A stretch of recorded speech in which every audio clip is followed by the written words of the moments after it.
రాజ్యసభ ఎన్నికల షెడ్యూల్ అయితే రిలీజ్ అయ్యింది. 15 రాష్ట్రాలు 56 స్థానాలకు డేట్స్‌ను ప్రకటించింది. ఏపీలో 3, తెలంగాణలో 3 స్థానాలున్నాయి.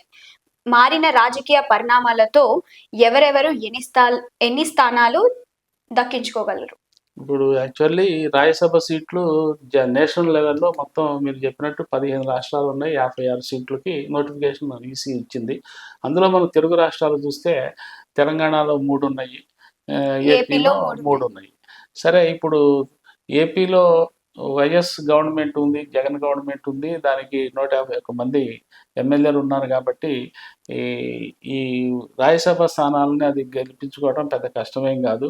తెలుగుదేశము కూడా తన వంతు ప్రయత్నం చేస్తున్నది. అందులో భాగంగానే ఇప్పుడు ఈ రెబెల్ ఎమ్మెల్యేలు ఉన్నారు కదా, అటు వైసీపీ రెబెల్ ఎమ్మెల్యేలు, అట్లాగే ఇటు టీడీపీ నుంచి అటు జాయిన్ అయిన వాళ్ళు, వైసీపీ నుంచి ఇటు జాయిన్ అయిన వాళ్ళు, వాళ్ళ మీద అనర్హత వేటు వేయాలని వైఎస్ గవర్నమెంట్, జగన్ గవర్నమెంట్ నిర్ణయించుకుంది. అంటే వాళ్ళు కనుక అనర్హులుగా కనుక ప్రకటిస్తే అటు తెలుగుదేశానికి ఈ ఎమ్మెల్యేలందరూ ఎవరు ఓటేయకుండా కొన్ని ఓట్లు నివారించవచ్చు. తద్వారా రాజ్యసభ ఎన్నికల్లో తెలుగుదేశాన్ని దెబ్బతీయచ్చు అనేది జగన్ గారి ప్రభుత్వ వ్యూహం అన్నమాట. అందులో భాగంగానే ఇవాళ స్పీకర్ గారిని కలవటం అక్కడ ఏపీలో.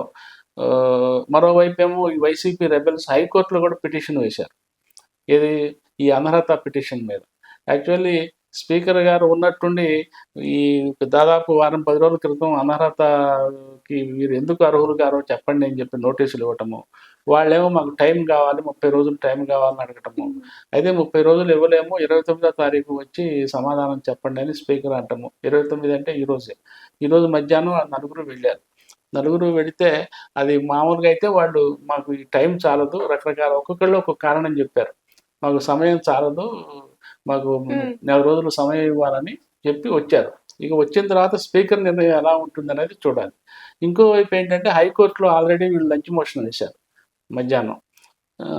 సో ఇప్పుడు ఆ హైకోర్టు కూడా చెప్పాలి, ఇవాళ అది తేలుస్తానని చెప్పినట్టుంది.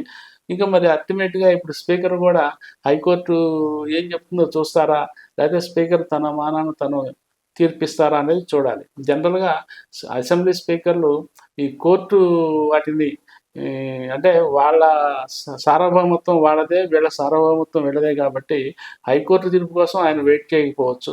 సాయంత్రానికి స్పీకరు ఏదైనా ఒక నిర్ణయం ప్రకటించవచ్చు.